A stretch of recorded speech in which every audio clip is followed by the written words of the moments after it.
Hello everyone, it's Adam here. We are doing the oil change on a BMW R18 bagger, but it should be the same for pretty much all the R18s that are available as of today. So I will put at the end of the video part numbers and torque specs. Yeah, so let's get started. Make sure you have a pan that is low enough to fit underneath your bike if you don't have a lift. Ask me how I know, but make sure that's low enough. We're going to go ahead and remove the valve cover. These are two T30s. Yank those off. Kind of have your hand on the cover because it will fall off once these are off, unhooked. So remove that and then look in your tool bag and you'll see that you have a plug that goes right into here. It's torqued pretty tight from the factory, so you can stick a piece from the tool bag into that hole to add a little bit of torque to free that up, and it will come right off. There's a guy on eBay that makes 3D versions of these, printed versions that are keychains that are really nice if you want to grab one of those. Here is the 8 hex that will release the drain plug. And you see there's your oil filter to the left of it. So there's an oil filter special part number that you should purchase. It's $33 for that part number. And no, the oil filter wrench on your K75, your K16, and your R1200 GS will not fit this bike. It's a brand new part number from BMW. I never get that right when I drop this oil.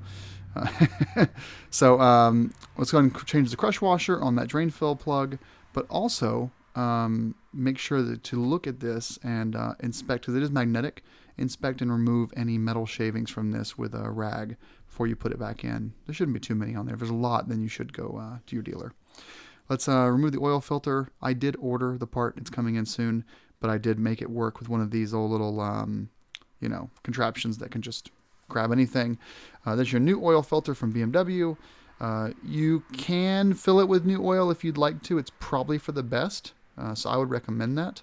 But also, definitely do not skip lubricating the seal. And also, you'll notice, make sure that the seal from the previous oil filter did not stay in the bike. So check your old oil filter and make sure, oh yeah, there it is. There's the gasket. If that isn't not there, then grab it there with a pick and take it out because it's stuck in there. Tighten that to 11 Newton meters, and you tighten your drain fill plug. It's at the very end of the video. You can watch it then. So remove your cover there from the side. You'll have no oil in the sight glass. Make sure that the little rubber piece on your fill, plastic fill plug is not still in there. Take it out. Inspect it. Make sure it's not torn. Put 4 liters of oil in there. There it is. See, I put it back in. Put 4 liters of oil in there, and then you close this right back up. If you can't find that little rubber gasket, it's probably in your motor. So don't start the bike. But yeah, that little O-ring there should just stay back in there. Then you tighten it down. Do not over-torque this. And also, make sure you dispose your oil properly. I take it to the local auto parts store, and they dispose it for me. Practice safe oil disposal. Now, when you're done, you're going to start the bike up.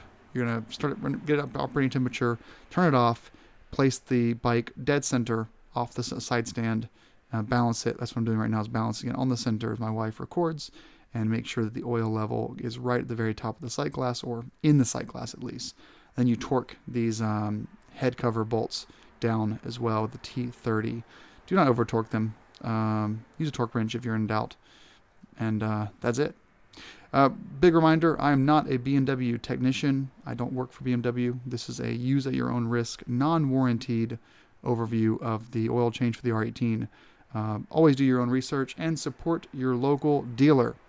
But please, do your own research. Do not rely on this video alone.